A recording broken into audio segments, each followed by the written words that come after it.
Kei aku manu tātaki tau mai anōra ki tō tātou Marae tēnā koutou katoa. Iau e kōrero manu ana, ko ia tētahi o ngā manu tī ori o te ao Māori ko Ria Hall a tāku e kōrero nei.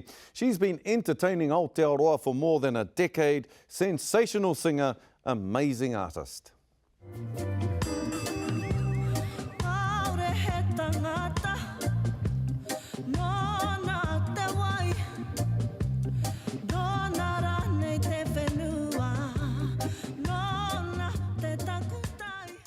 Now she's taking on a new role. She's working to be the mayor of Tauranga. Ko ia tōna hia, kia tū ia hei kahika o Tauranga Moana. Ria isn't new to politics. In 2019, she spoke with Marae about the flood of submissions opposing the return of council land to local Māori. Some of the submissions, the responses were just horrific. You know, shocking to read, alarming to read, perpetuating that. You know, we are thieves, we are burglars, rapists, etc., etc. I mean, what is that? It's hurtful. It's extremely hurtful to think that people continue to believe those stereotypes. And Tauranga has been without elected officials for years, operating under a commissioner, but on July 20th, voters will have the chance to choose a new leader. I kōrero au kia Ria Hall, I kō tataake nei, I talked to Ria Hall earlier this morning and began by asking why she's running. Morena rā, Scotty, o tira morena kia koutou te hunga e mātakitaki mai ana. Pātai nui, pātai pai hoki tēnā. Well, it's time for change, Scotty. Tauranga Moana needs clear leadership that is focused on change, not just for one subset of our society, but for the multiplicities of people that live here and call Tauranga Moana home. And for the longest time, marginalised voices have been exactly that, continue to be marginalised. So it's time to bring a fresh way of thinking in, some forward progression and forward movements into creating Tauranga Moana into the city that it deserves to be. I rungi i tēnā, he hanga kaupapa matua ka whakatairanga tia e koe e pōti ai te marea ki a koe. What are your big priorities going to be to entice people and to encourage people to vote for you?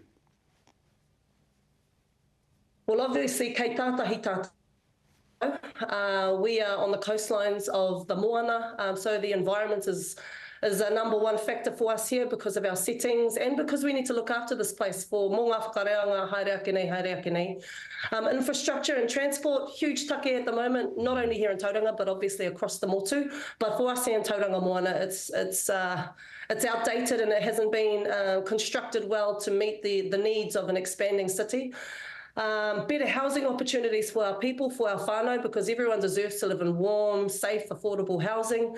Creating a more cohesive, connected, collaborative community, Scotty, that's been missing for a long time. And it's about trying to create social cohesion, creating understanding, creating spaces that broker opportunities for communities to come together more often than what they ever would. And of course the arts, Scotty, I have to champion the arts where I come from and my voice that I've been able to express across over 2 decades now. So we need to create a centre for the arts, well-being in the spaces of the arts, because that hasn't been done before. And you and I both know that the arts bring so much oranga to our people, so I'll be driving artistic change for our city as well. Ka pai, he rawe katoa e nā kōrero. Engari, e mohi ana tāu e te tuahine. E toa ai koe, I roto I tēnei whakataetai, me pōti te Māori ki a koe, but we do know as well that it's really difficult to motivate our Māori people to vote. So how are you going to motivate the Māori whānau across Tauranga Moana to vote, tuatahi, and secondly, to vote for you? Me pere pia te kōrero, Scotty. Ki te kore tētahi kātū kaha. It's about being of Tauranga for Tauranga. And not only am I of Tauranga, I whakapapa to all three iwi across Tauranga Moana. I was born and bred here, and anei he kanohi hou, he mata Māori, he mata Māori kātū, ki roto i tēnei taupōti o Tauranga Moana. Nā reira, me whakapiri taku iwi ki tēnei tuahuatanga. And also, there are other Māori candidates that are putting their hands up as well. So there's a real drive for change, not just for the Māori ward, but also across the general wards as well. So it's an exciting time for us. It's an exciting time for change, and it's an exciting time for our voices to be heard. What's your strategy with connecting to the wider communities of Tauranga Moana? Ngā hapori Pākehā, ngā hapori Iniana, ngā hapori Waiake. Because it's not just going to be the Māori vote that'll get you there. You're going to need other people in Tauranga Moana to vote for you. And we all know, he wahine toa koe, he Marae kura koe, he mana motu hake, he reo, he tautoko i te reo Māori, e rā mea katoa, he Māori tūturu koe. How are you going to connect as being a very strong Māori personality to other pockets of the community i roto o Tauranga Moana and get them on board with you and to vote for you?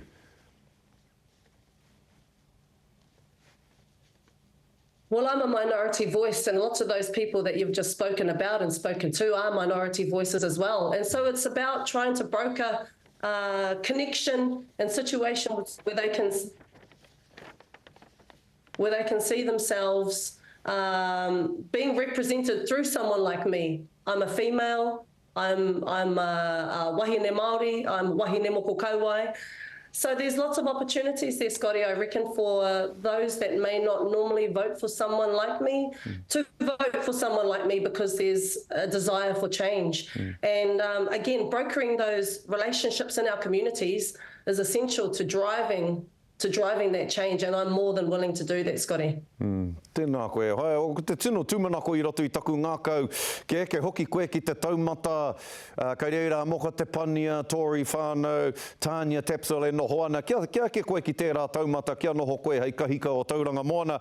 E hoa, pātai whakamutunga, you've described yourself as unapologetically Māori, unreservedly Pākehā, dreaming of unity and wondering how to get there. Music is my mechanism to affect change. So with all of this venture into local body politics, what's going to happen to the music and the wonderful voice of Ria Hall? Well, it's in the toto. It's in the toto, Scotty. E kore taite pēhea. Music will always be there for me, and it's a way for me to express myself in another forum. But it's he tanga malawa. Taku au waiata. It's an opportunity for me to kind of recalibrate. And it will always be there for me. And it's not something that I'll just put down and pick back up again. It's something that's inherent and intrinsic within me. So, you know, Tauranga Moana could possibly have someone in Mayoralty that's still continuing a music career as well. I mean, why not? Why not? Why not? E hoa, ka tiki nātu ko ngā kōrero rongo nui o te ao Māori anei kautai nātu nei ki runga ki a koe, kia kaha, kia maia, kia manawa nui. E te tuahine Ria, tēnā koe. Tēnā koe, tēnā tātou. Yes, all the best, Ria, all the best. When we come back, we're joined by our political panellists to unpack the polls and discuss what it might take for Māori to hit the streets in large numbers again.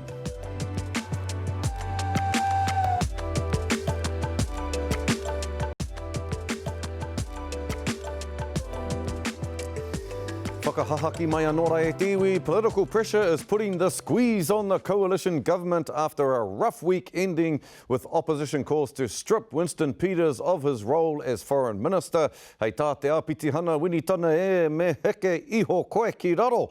Jody Ihaka has the wrap of the week. Winston Peters is facing defamation proceedings after a tweet about former Australian Senator and Foreign Minister Bob Carr. They're not comments I would make. I know Bob Carr comes from a very long history of Labor politics in Australia, New South Wales and federal, and I'm sure he'll appreciate the rough and tumble of politics. Opposition Labor leader Chris Hipkins called out the Deputy Prime Minister, saying Winston Peters has once again embarrassed New Zealand. He also called on the Prime Minister to show some leadership and stand him down. The Prime Minister must show leadership. He must show that he has some standards in government for his ministers. However, Chris Luxon has continued to back his controversial coalition partner. New Zealanders can be reassured about is there is massive unity and single-minded purpose. The recent One News poll showed potential for a Labour Greens Te Pāti Māori government if a general election was held right now. He awha Tauranga pū te haere ake nei, political turbulence ahead. Buckle up, brace for impact. Another pressure point, the cost of living surged 6.2% this year, while policies to help, such as free public transport for students, has ended. And at the same time, the Prime Minister and every MP will receive substantial pay rises. Golden Kiwi future! All right, e maha ngā take hei wānanga, mā ngā mātanga tōranga pūani, e noho nei Shane Te Pau, Claudette Haueti, tēnā kōrua nau mai anō ki Marae. Good to see you both. Good to have you back. Hey, first time this year, I believe, 2024. Happy New Year, even though it's a hara toa. The Te Pau boycott is over. I've been waiting, I've been worried about it. Where are these two? It was about time we had a bit of a kōrero, so, and there's a lot to kōrero about. Wha, Shane, what did you make of the poll results this week? Oh, I think they're horrible for National and their coalition partners. Mikey was right, and I know that she's got a bit of criticism, but she was right to talk about the seismic shift. Here is the reality. No other coalition government has lost the support of average New Zealander at the speed that they have, and they ought to be all worried about that. They'll be bravado, they'll sort of try and push it off, they'll say that they've got 2.5 years, but then when you have a look at, say, the economic policy, it's gone down like a lead balloon. They've given me, a landlord, $7,000 more in my back pocket, superannuitants, disabled people, our kaumātua and whaia, they're getting less.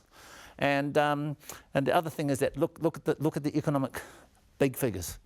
GDP going down, unemployment going up. I got laughed at on this station last year when I said Māori unemployment was going to be 12%. It's 8.6. The economy is going to get a lot worse before it gets any better. And I think a lot of people voted for National. Yes. Because they want to change. Everyone was thinking, oh, let's have change. But the other thing was fix the cost of living. The cost of living has risen by 4.6 in the last 6 months as they've been government. Do you think these polls are just a blip for the government at the moment, or do you think they can claw this back, Claudette? Well, the previous poll to this showed that they were on a decline anyway. But let's be clear here, those that went to the polls voted for change, and we know that Māori did not go to the polls in big numbers. So we can't say that Māori voted for this type of change. But good news, of course, for Te Pāti Māori, who are the government makers, good for Labour, good for the Green Party, so the left bloc holding really well. They're doing it very well in spite of the fact that, the Green Party had gone through quite a bit of turmoil. Of course, the polls were done before the latest issue facing the Greens. But Chris Hipkins, he's holding himself really well. The Labour caucus is very tight. There's no rumblings that we're hearing on the tiles. Te Pāti Māori, of course, are hugely strong in the House. And I tell you what, that Hana Rāwhiti Maipi Clark, extraordinary performance in the House from her. So I think it's resonating with those voters on the far left of the Greens, those that went from the Greens back to Labour. They're now looking at Te Pāti Māori, so good for the left. And also, can I just quickly say that it's a repudiation of I believe some of the racist policies, particularly that Seymour has put together, this cultural war that Shane Jones has talked about in terms of transphobic sort of analysis. There's been a repudiation of this, because you know why? At the end of the day, it's all about the economy. Petrol's going to hit $3 by the end of this year. The food insecurity is a real thing. And what happened was this government promised to fix it.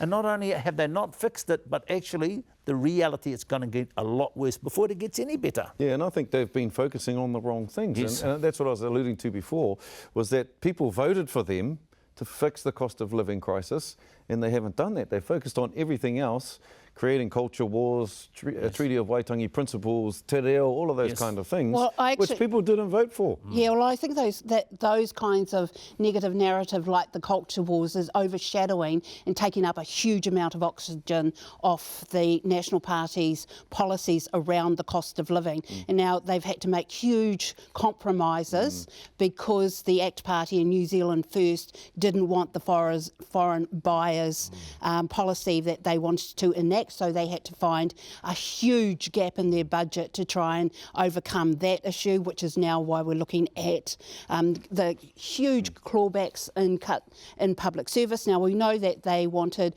better public service, but to this extent, where even David Seymour is saying that we're going to be up around 7,500 job losses. Currently, there are 3,500 actual jobs lost. So all the oxygen has been sucked away from the cost of living off National. Brilliant, Claudette. I'm glad you talked about coalition partners, because according to the polls, Winston Peters and New Zealand First would be out of Parliament.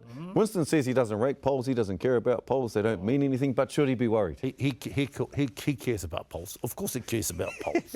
If he doesn't care about polls, Shane Jones does. But I tell you what, if you're fourth or fifth on the list and you've just started your job in Parliament, you worry about the polls. But here is the thing, that we've seen some shocking ill discipline from Matua Winston this week. He attacked a senior Australian, very well respected Australian former politician. He besmirched our largest trading partner. Remember when he upset the Indians? And he also had the ability, I didn't know anyone could possibly do it, he's upset the Canadians, who again are very important trading partners. He seems to have a good start. Sorry, that's a load of rubbish. No, Winston Peters does not care about the polls. All the polls had him out, back in 2014. He has the polls, particularly the media polls, have never been good for New Zealand First. So why should he start looking at the polls now? And in terms of the current issue with that comment around the previous Australian senator, now let's be really clear here. Nobody can come into our country and on our whenua and tell us what to do. It doesn't matter which government it is, whether it's a right or a left. What happened here was that there was a sense that New Zealand should do this and New Zealand should do that. Now, the reason why the left hate this is because he's a lefty. That senator is from the left, and so we now have a foreign minister who is very clear. We will make our own decisions, we will do it our way, and we are not going to be told what to do. We've had no foreign minister that has been so clear and so definite about our position. Actually, he's not saying that. He's not saying that. There's a mass militarisation in the South Pacific called the AUKUS. But here's the other thing. Winston said it's not his first legal rodeo. He was speaking as the Deputy Prime Minister, Minister of Foreign Affairs. Guess who's going to pay for it? Us taxpayers. Okay, very quickly, Ria Hall, has she got a chance of getting the Tauranga Absolutely, Marae? Fantastic. Our whānau have to get out there to vote. Absolutely. Wishing her all the very, very best. Look, it's time for our, younger Māori. We've got Māori in Rotorua, we've got Māori in the far north, we've got Māori over in Kawerau, we've got Māori all over the place. This mea for the Tauranga is absolutely the way Tauranga don't miss the opportunity. No, I agree. Hey, I'm a seasoned campaign manager. Ria Hall has great name recognition. She's smart. She presents well. She's articulate. The other thing is that she's connected to the art and culture world. She'll be able to raise money. It will cost $200,000 to run a mayoralty and race in Tauranga. But what I would do is I would run a ticket. So her name and her profile and her kaupapa is up there. Don't worry about the racist. Build your platform amongst your supporters. Young, Māori, articulate. Fabulous. I'm looking forward to it. Fabulous. Tēnā kōrua. Let's do this again sometime. Soon. Very soon. Yeah. Pai, rawa atu ngā kōrero. Ia kōrua tahi tēnei ata. Next, we head north to Forage for Kai with Chef Joe McLeod. Kia mau tonu mai.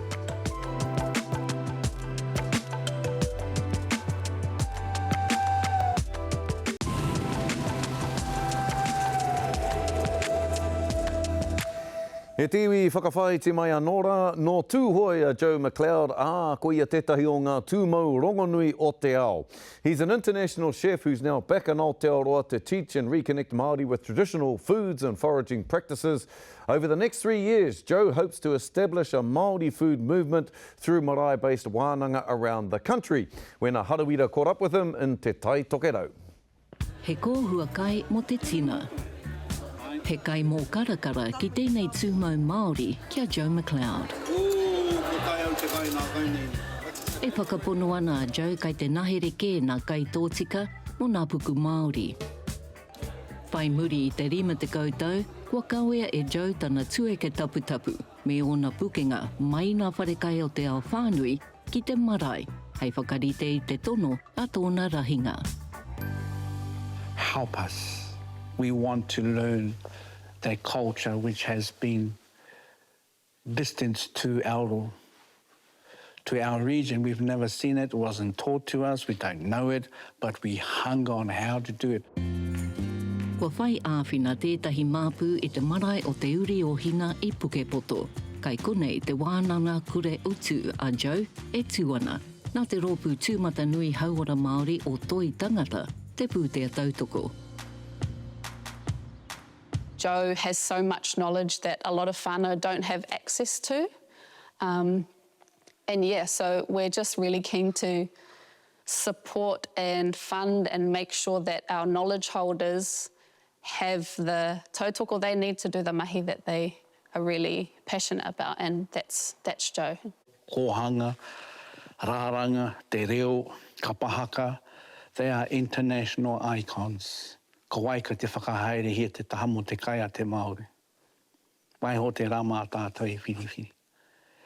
Leave that to our Māori expert chefs. There's enough of us around. Taku whānau, whānui o te tai tokerau e mihiaki ana kia koutou, tēnā koutou, kia rarawa te tātou. Ko tīmata mai te wānana a Joe I ana whakamārama mo nā āhuatanga o wētahi tipu Māori, pēnei I te rākau rangiora, ka pōkai ana kai I ona rau. Shiny side up, koe nā glad wrap.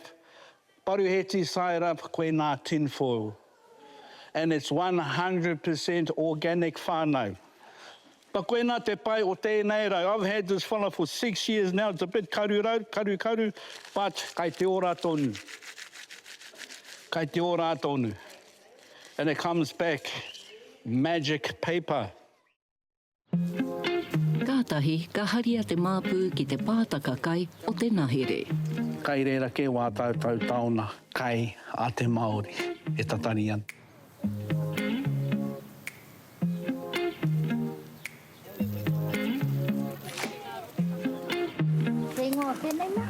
Māhoi. Māhoi wai poroporo. Waiti Woods. The younger generation following me to the bush, getting all excited. Now they're beginning to understand what I see, what I've learnt, and what I've mastered. The berries, matua, berries for like tamoko stuff, that māhoi or no? Yes. Little wee purple ones, eh? Kai raro. They grow along the stems. Yeah. We might find a few, because we're still in berry time. It's very good. Yeah. You funny fellow, right? Hange. Hanga is something bad that you do in the horizontal position. Bad. Ko tā Joe, me tuari o na mōhiotanga, kia ara kia noai nā tikana o nehe. Ko te mati pō tēnā. Heoi kua rāhuitia anohia nā kōrero tuku iho I raro I te ture. That gives precise measurements, quantities and volumes on how we use our rongoa in the kitchen. That's played on my mind for years, since the struggles my own whānau have held over a lifetime. Not so much to protect, but to hold within the whānau whānui. And that's a kōrero that's been with our iwi for years. Ka huai tuku nā tua tātou rawa ki waho. Wai ho mā tātou e whiripiri, e tuku, e tiaki. I te marae, kua whakatakotohia nā pūtoi tipu, kia āhei ai a Joe ki te kōrero mō nā āhuatanga e pāna ki te mahi rongoā me te mahi kai. Ko te tāmure ki runga kōmata tētahi kai motuhake, kua tunua ma te haukainga. E tā koha tēnei I mahi hea waku hoaranga tina tunu kai o te marae nei I te ahiahi nei. Ko te tī kauka I ka mara o te uri o hina marae. I rau e ke hea I rāua nā ika nei, ka pōkahi atu te pwehu, te auahi kiruna. Hei whaka bling bling hea tēnei kai no kōtau. Have a kai whānau. Have a kai.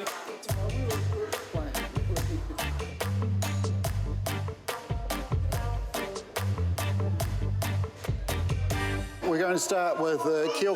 He tūmau Pākehā he mātanga kai taiora a Asher Regan. Kai te ako hoki ia ki ngā tikanga taukai Māori a Joe. Pēnā I te umu marumaru. He mea tunu I ngā paparanga kai me ngā tipu I roto I te raurau. Then the huru whenua. And then heru. And there's lots of cross flavours inside of these three ferns alone. Ka purua nā rau o nā rākau e iwa ki roto I te raurau. Hei whakakakara I ngā kai.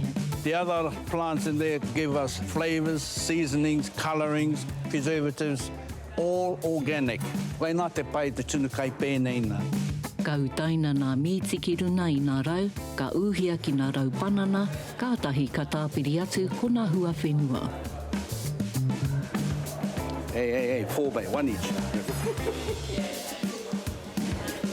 Hungry whānau. Ka taupoki hia ki nā rau panana me nā rau rākau Māori anō. Ā ka herea ki te taura harakeke. Ka purua ētahi kauhatu ki roto I te kōhua me te wai.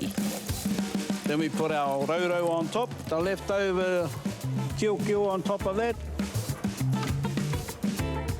Then our hangi sack. Kua mutu. Ka pau te whāhaura, kua riri nā kai. And the food is just falling off the bone. Ara. Papai, tunu kai. Tunu re kai. Miharo ki te tuna nā kai pēnei, miharo ki te whakahoki mai te mātau rana ki te tuna kai pēnei. Tino miharo ki te kai nā kai pēnei nei. Hei ora nā mo te tinana, te hinanaro, me taku puku. Ara, ka paike. Nā ka pēhea nā whakaro o nā ākona a Joe. Now I can apply this to my hangis when I cook for the whānau now. I feel like I'll get addicted to doing something like this. There really is starting to become a much more interest in kai Māori amongst the wider population. And I think particularly over the last couple of years since the Matariki public holiday, that has just skyrocketed. Haere tono ana mātou, ako tono ana mātou, ahakoa he hoha he rawe.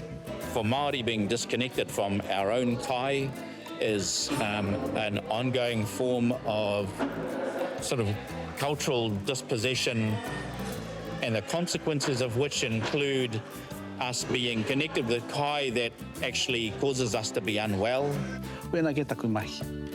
Ki te whakamārama hea he tohu tēnei, he tohu rangatira tēnei, me whakahoki mai kia tātua nai Māori, engari me waiho mā te Māori e ako te ture a te Māori, ko te ture tunu kai tēra. Awesome, baby. Wow. Miharo, Joe. That's Marae for this week at Homa. Tamatiri Mene Sprouts up next with Hikoi, Speaking Our Truth, focusing on the foreshore and seabed protest. E te iwi, no hora mai.